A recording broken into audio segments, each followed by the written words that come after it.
सौंदर्यकरण दिगरे बालेश्वर सहर पादे आगक जाइछि।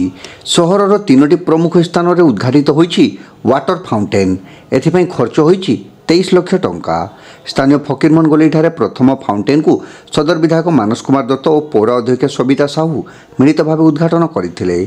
बालेश्वर सहरर सौंदर्यकरण पई राज्य सरकार नगर उन्नयन विभाग पक्षरु निरंतर उद्यम जारी रही।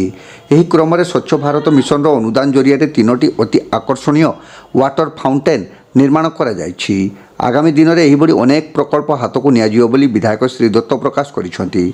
तेबे प्रत्येक प्रकल्प कार्यकारितार अनधिकार जबरदखल एक प्रमुख समस्या भाव उभा होइतिबा बेले सहर को सर्वांग सुंदर करिया जनसाधारण सहयोग से निवेदन करिसेंति। बालेश्वर सहर को सरस सुंदर सहर गढ़ी तोलिबा पई सब प्रकार प्रयास करा जिवो।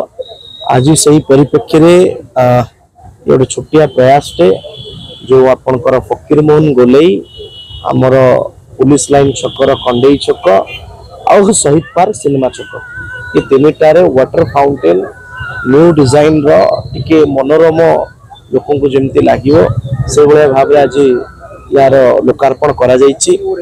विशेष भाव रे बालेश्वर सहर को ब्यूटिफिकेशन दिगरे बालेश्वर सहर को आउरी सजेवा दिगरे बालेश्वर पौरपालिका तरफ अनेक काम आगो हाथ को निया जिवो। मु विशेष भाव रे आपन को माध्यम रे जनसाधारण को सहयोग कामना करछु।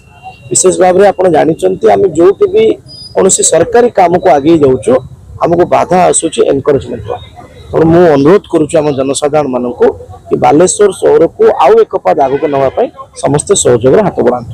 फकीरमोहन गोलेई फाउंटेन प्रकल्प 12 लाख टंका खर्च होइतिबा सूचना दैछंती पौर अध्यक्षा श्रीमती साहू। पूर्वरु थिबा छोट वाटर फाउंटेन को अचड़ होई पड़िथिबा बेले नूतन भावे कड़े बड़ वृद्धि सह ए फाउंटेन निर्माण करा जायछि।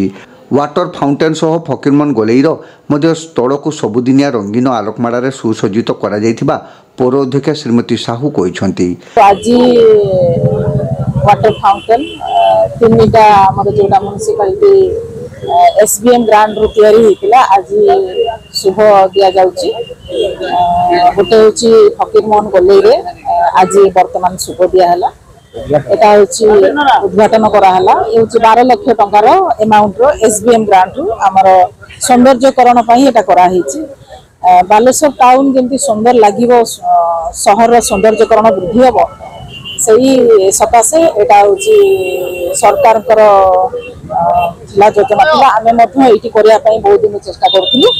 लोकंकर भी डिमांड थिला जे किछि गोटे सौंदर्यकरण हेले बालेश्वर टाउन आउरी सुंदर देखा जिवो।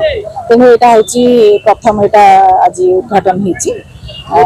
निश्चित भावे एटा सुंदर तो लागुची। आ गोटे अछि आपरे होची कंढई छकरे सेटा होची गोटे फाउंटेन सेटा 5 लाख टंकार सेटा हिची। कंढई छक जोटा हमर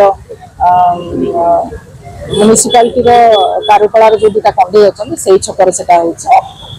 तेनु सेटा भी बहुत सुंदर लागिवो जेहेतु चारिपटर छक अछि सबुआडू रास्ता अच्छी मझे से फाउंटेनटा अच्छी निश्चित भाव बहुत भल लगे।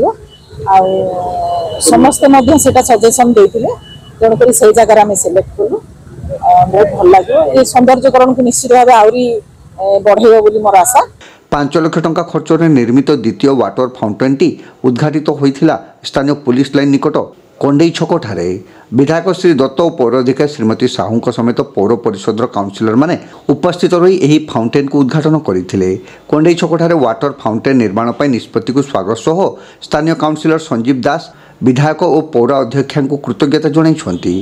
धन्यवाद देवी राज्य सरकार और स्थानीय विधायक मिंटू बाबू आसथिले एवं हमर चेयरपर्सन सबिता मैडम आसीथिले स्थानीय समस्त काउंसिलर गण ये 5 लाख टंकार आमर आज इनाग्रेशन अटकल प्राय 5 लाख टंका आठू उन्नतीकरण हम आज फकीरमोहन गोलेई और सिनेमा छक कंढई छक तेणु आमर बालेश्वर ऐतिह्य परंपरा कंढई छक नामित यही छकटी मु गर्व अनुभव कर मो काउंसिलर टाइम राज्य सरकार ये उच्च पदक्षेप नहीं आगामी दिन में ये छकटी को संपूर्ण आहरी उन्नतीकरण जहाँ जहाँ कार्यकारी लोक विधायक कहले आम सहयोग करूँ आशा करछि आगु उन्नतिकरण काम हो। तृतीय फाउंटेनटी सहरर मध्यभागरे स्थित सिनेमा छकर शहीद पार्क ठारे उद्घाटन करा जायछि।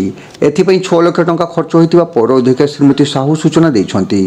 समस्त फाउंटेन उच्चकोटीर सरंजाम रे निर्माण करा जायथिबा बेले यार रक्षणाबेक्षण पौरपालिका पक्षरु करा जियो बोली से कहिसन्ति। एही फाउंटेनर निर्माण पई पूर्वतन मुख्यमंत्री नवीन पट्टनायक को धन्यवाद देइछन्ति 16 नंबर वार्ड काउंसिलर सबिता दास।